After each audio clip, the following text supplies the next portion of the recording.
Hey guys, welcome to Through the Bible Verse by Verse, a plain and simple study of the entire Bible, book by book, chapter by chapter, and verse by verse. We are in 1 Kings chapter 8. We've been studying the reign of Solomon. When you read the Bible, most of the men that you read, the writers, the men that are featured in here, you can even say women. There are a few women. We went like Deborah's purpose, okay? Mary's purpose, obviously, right? But most of the men that are featured have a specific purpose. Abraham, the covenant, Isaac, right? Joseph was to save Israel during the time of famine. Moses to deliver the Israelites from slavery and the giving of the law. Joshua was to bring the people into the promised land. So you can see everyone has a purpose. David had a purpose, establish the kingdom. And Solomon's purpose was to build the temple of God, build the temple.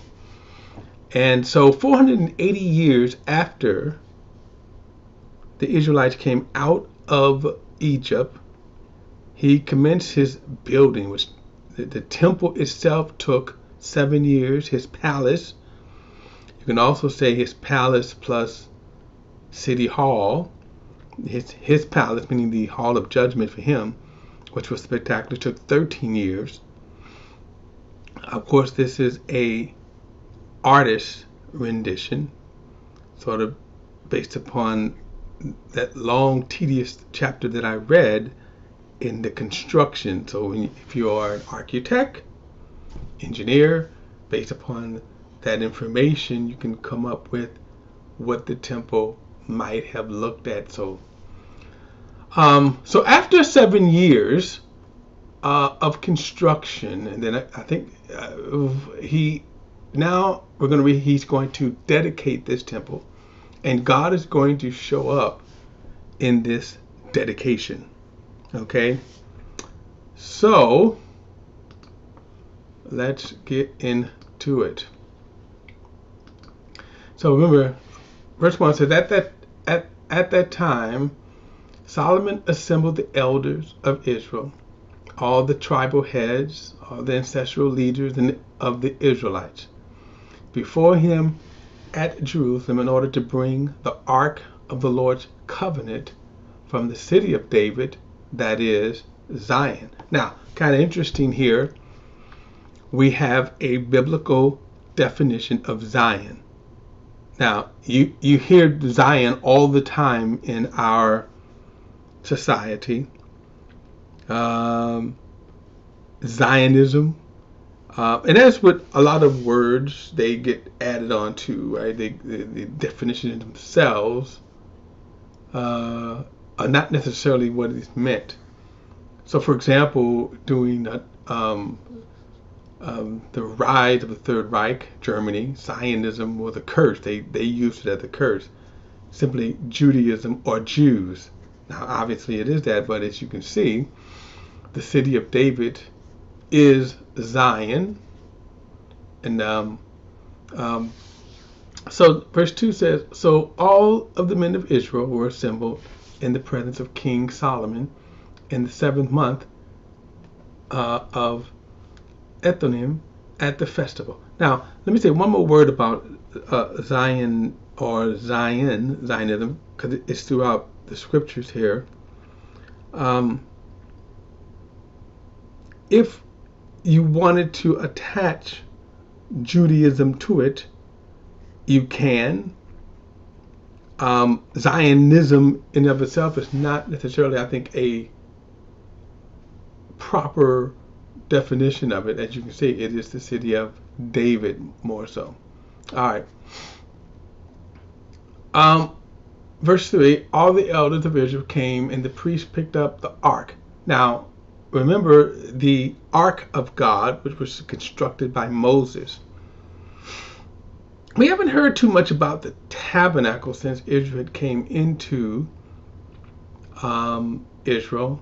You could assume, because it was a portable worship center, that it could be moved around, because it moved during the 40-year wilderness of the first generation that came out of Egypt, Moses' generation, right? I think it's safe to assume that the tabernacle rested in the city of David at this time, where the place of worship would have been, and not too much of it, what you would find, not too much. What you find also during this next phase of Israel's history, which is about a 500-year period, and even the 480 years since they came out, they weren't always as faithful to do what God had told them to do, like the Passover. We're going to see that in one respect, the Passover hadn't been celebrated. The Sabbath days that God told them to do, they're not going to do that. So, but the priests, and this is going to be a very glorious time, because, after this dedication, you will have a centralized house of God. Okay. Verse 4 again, the priests and the Levites brought the ark of the Lord to the tent of meetings, and the holy utensils that were in the tent. And by the way, the priests were the only ones who could do that. Verse 5, King Solomon and the entire congregation of Israel, who had gathered around him and were with him in front of the ark, were sacrificing sheep and cattle that could not be counted or numbered, because there were so many. Now, I told you in one of the studies, Solomon offered a lot of sheep, a lot of cattle, a lot of livestock got slaughtered under Solomon's rule. And even here, you notice it couldn't be counted. Now, what's interesting about this too, if you really want to do a deep dive into the thought, think how much blood, think how much carcasses there. So they slaughtered a lot. Verse 6. The priest brought the ark of the Lord's covenant to its place, into the inner sanctuary of the temple, to the most holy beneath the wings of the cherubim. For the cherubim were spreading their wings over the place of the ark, so that the cherubims covered the ark and its poles from above. The poles were so long that the ends were seen from the holy place in front of the inner sanctuary, but they were not seen from the outside of the sanctuary, and they are there to this day. So kind of interesting, whoever's writing this, so this is after the fact, he's writing the historical accounting. So now, and he's writing after the fact, so whoever it was still alive at the time of this writing here. As I said, some people seem to think that this is the Ezra the scribe. I don't think that it is by this statement. As I said, you hear these kind of statements right here, but I don't think that this is, because notice, if it was Ezra was post-Babylonian exile. So what you have is that from this date, around this time, is going to be another 500 years before the Babylonian exile. Then you're going to have 70 years of the Babylonian exile, and then you come to the time of Ezra. So if he's writing this some 500 to 600 years later, I want to say that can't happen, because the temple was completely destroyed. I'm going to come out of this for a moment to show you. The temple was completely destroyed. So this is what we would have seen. The temple was completely destroyed. So all of this here, all of what you see right there, this kind of cut out sectional here. All of this was destroyed. So when the writer says it is seen to this day, it would have to have been sometime before the Babylonian exile. All right. Also, if you notice, just kind of a picture here, if you look at towards the back, you see the wings, the two cherubim wings there that's covering the ark. You cannot really make it out, at least I can't. But that's what would have been the inner sanctuary, the holies of holies. Okay, and so remember, they're kind of dedicating all of this right now. You can say inaugurating all of this. All right, so verse 9. Nothing was in the ark except the two stone tablets that Moses put there in Hebron, where the Lord made a covenant with the Israelites when they came out of the land of Egypt. Now this would have been the second set of stone tablets. Remember, Moses destroyed the first two when the Israelites sinned in their immense idolatry and debauchery. The golden calf incident. Verse 10. When the priest came out of the holy place, the cloud filled the temple. And because of the cloud, the priests were not able to continue ministering, for the glory of the Lord filled the temple. Now, this glory cloud is God's presence. Now, I'm going to, some of you all that think that you are experiencing the presence of God in church services, you're really not. You are really just experiencing an emotional reaction to your prayer, to your worship, to your singing. The presence of God, and the word presence always means just that, presence. And so you cannot say the person is present and cannot be seen or felt or both. So in this case, when we say God's presence, it showed up in the sense of a cloud, a glory cloud that was bright, thick, but God's presence in it was so strong, so awesome, so overpowering that the people could not stand in his presence. Okay? So in other words, you will always know, and it will be without a doubt when God's presence shows up anytime. Now that said, some of you, when you say, "Oh, I felt God's presence when I went to church today," no, you didn't. No, you really didn't. Okay, you might have had a reaction to your prayer, reaction to a thought, reaction.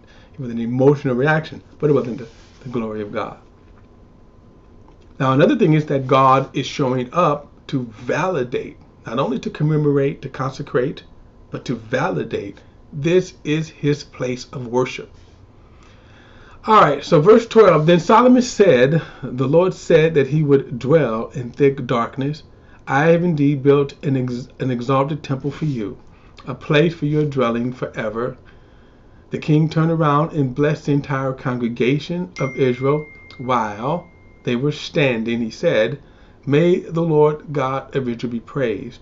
He spoke directly to my father, David, and he has fulfilled the promise. By his power, he said, since the day I brought my people Israel out of Egypt, I have not chosen a city to build a temple in among any of the tribes of Israel, so that my name would be there.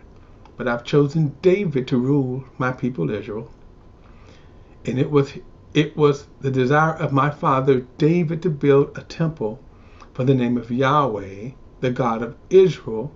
But the Lord God said to my father David, since it was your desire to build a temple for my name, you have done well to have this desire, yet you are not the one to build it. Instead, your son, your own offspring, will build it for my name.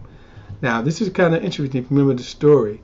And I oftentimes think about this because we can have desires that we want to do something, but it's not necessarily God's will that we do it. And David found out, he was heartbroken over it, but he says, "Thy will be done." Okay, but you know David would have built a spectacular temple, but he surrendered to the will of God, and then now you see Solomon is building this great temple. Verse 20. The Lord has fulfilled what he promised. I have taken the place of my father David, and I sit on the throne of Israel as the Lord promised, and I built the temple for the name of Yahweh, the God of Israel. So this is a fulfillment. Actually, remember, God had prophesied. God had specifically told David that Solomon. What is interesting about Solomon, remember that he is the son of adultery. So that's kind of interesting. Bathsheba, remember, was an adulterous affair, and one of David's darkest marks upon his record. Okay, he was a man after God's own heart, but that was the bad. But God is merciful, and God forgave him. Now, what is interesting is that Solomon, being the result of that, the first child between David and Bathsheba died as a result of David's sin. And so now Solomon, right, not only survives but rises to rule Israel, builds God a temple. Verse 21, I have provided a place there for the ark where the Lord's covenant is that he made with our ancestors when he brought them out of the land of Egypt. Now I'm going to kind of stop it right here and pick up with David's prayer next time. And this is a very long chapter too, by the way, but I'll get into it. And I'm going to try to do this and chapter 8 next time. All right. So let me come out of this. But we'll go back to the temple. This is what he's dedicating. Okay. Like I said, I don't know if it looked exactly like this. Of course, the other picture there of the temple. Artist renditions, of course, probably didn't look as spectacular, but that's. But also keep this in mind that remember, Solomon is operating off of God's wisdom. That he is operating, with the wisdom of God. And it's, again, so. All right, so we'll pick it up, guys. Don't forget to like and share this video here. And subscribe to BP, the Bible Perspective. Hit that subscribe button. Send the comments if you wish. All comments are welcome. All right, guys.